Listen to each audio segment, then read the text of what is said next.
Hello friends, आजको यस भिडियोमा हामी सिकाउनेछु trading account and PL account कसरी निकाल्नु हो र यसमा एडिसनल पनि हुन्छ हैन। यस्तै खालको एक्जाममा पनि आउँछ।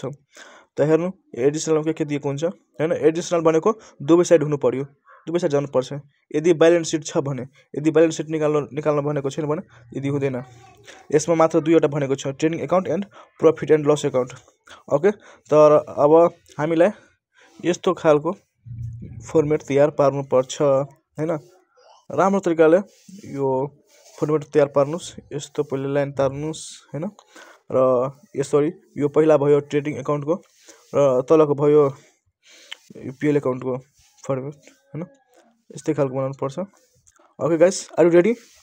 So let's go start guys. अब ट्रेडिङ एन्ड पीएल अकाउन्ट निकाल्नु हो। पहिला पार्टिकुलर रुपीस एन्ड फेरि यो पीएल अकाउन्टमा पनि त्यस्तै हुन्छ, पार्टिकुलर रुपीस। ओके, अब opening stock, purchase, carriage inward, factory expense, prepaid insurance, salaries, stationery, sales, capital and interest on investment दिएको छ हैन। र पहिलामा के छ, ओपनिङ स्टक।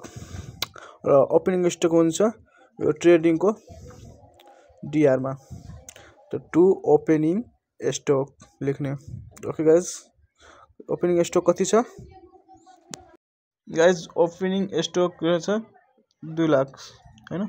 यहाँ लेख्ने 2 लाख ओपनिङ स्टक 2 लाख भयो। अब नेक्स्ट रहेछ परचेज हैन। परचेज कति छ? 17,50,000 र 17,50,000 त्यो पनि हुन्छ ट्रेडिङको डीआरमा हैन। टू परचेज हैन, जति पनि हुन्छ यो डीआर त इस साइडमा 2 लेख्नु पर्छ ल। टू परचेज 17,50,000 लेख्ने। ओके, नेक्स्ट क्यारेज इनवार्ड हैन, कति छ? 40,000 र क्यारेज इनवार्ड त्यो पनि हुन्छ ट्रेडिङको डीआर साइड। अनि त्यहाँ पनि लेख्नु पर्छ टू क्यारेज इनवार्ड कति छ? 40,000। ओके, 40,000 लेख्नुस्।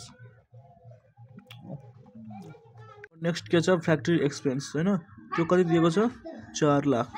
ओके, यो त्यो पनि हुन्छ फ्याक्ट्री एक्सपेन्स ट्रेडिङको डीआरमा हैन।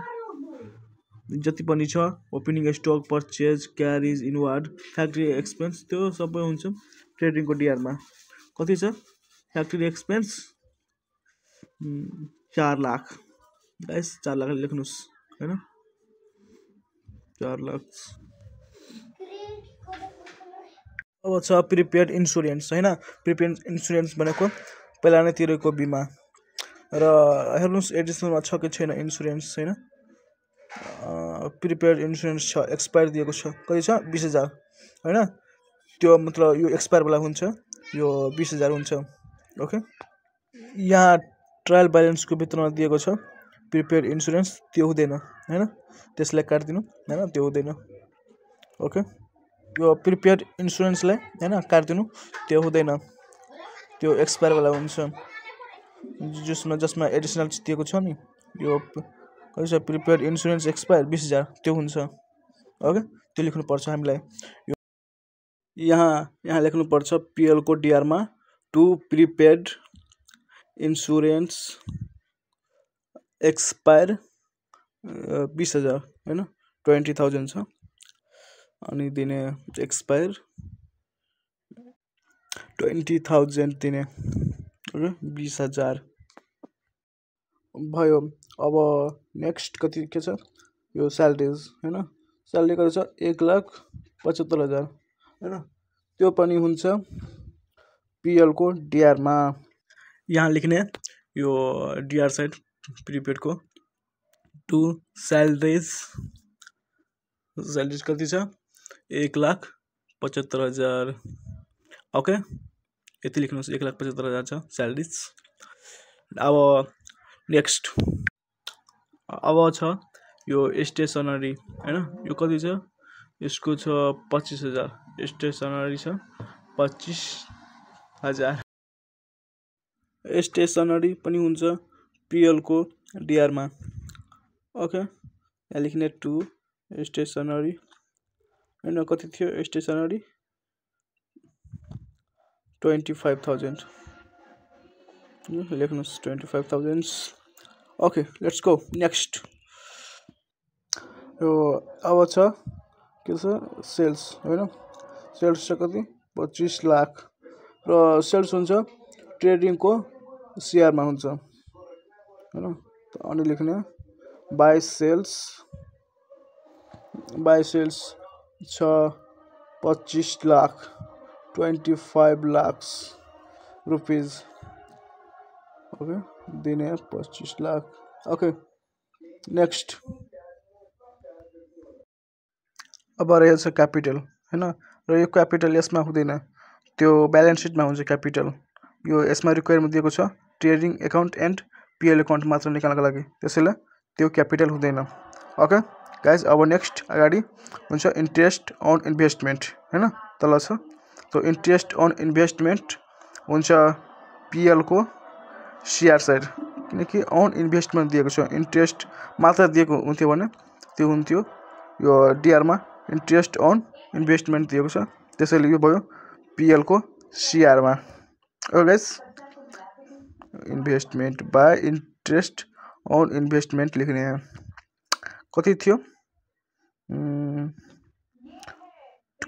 2 लाख हैन 2 लाख थियो ओ गाइस लेख्नुस् 2 लाख इन्ट्रेस्ट अन इन्भेस्टमेन्ट हुन्छ गाइस पीएल को शेयर साइड त्यसैले मैले दिएको छु ओके मेरो जस्तै लेख्नुस् अब नेक्स्ट अगाडि हेरौँ अब एडिसनल मा छ क्लोजिङ स्टक हैन क्लोजिङ स्टक हुन्छ ट्रेडिङ को शेयर गाइस अब यहाँ दिने ट्रेडिङ को डीआर साइड सरी यो share side by closing stock कति थियो 2 लाख हैन 2 लाख थियो 2 लाख लेख्नुस् रुपीस मा भयो हैन अब के बाँकी छ अब रहेछ लास्ट मा bad debts okay bad debts कहाँ हुन्छ अनि त्यो पनि हुन्छ ब्याड डेब्ट्स पीएल को डीआर साइड ओके अहिले 2 ब्याड डेब्ट्स कति थियो 5000 अब लेख्नुस् 5000 ओके गाइस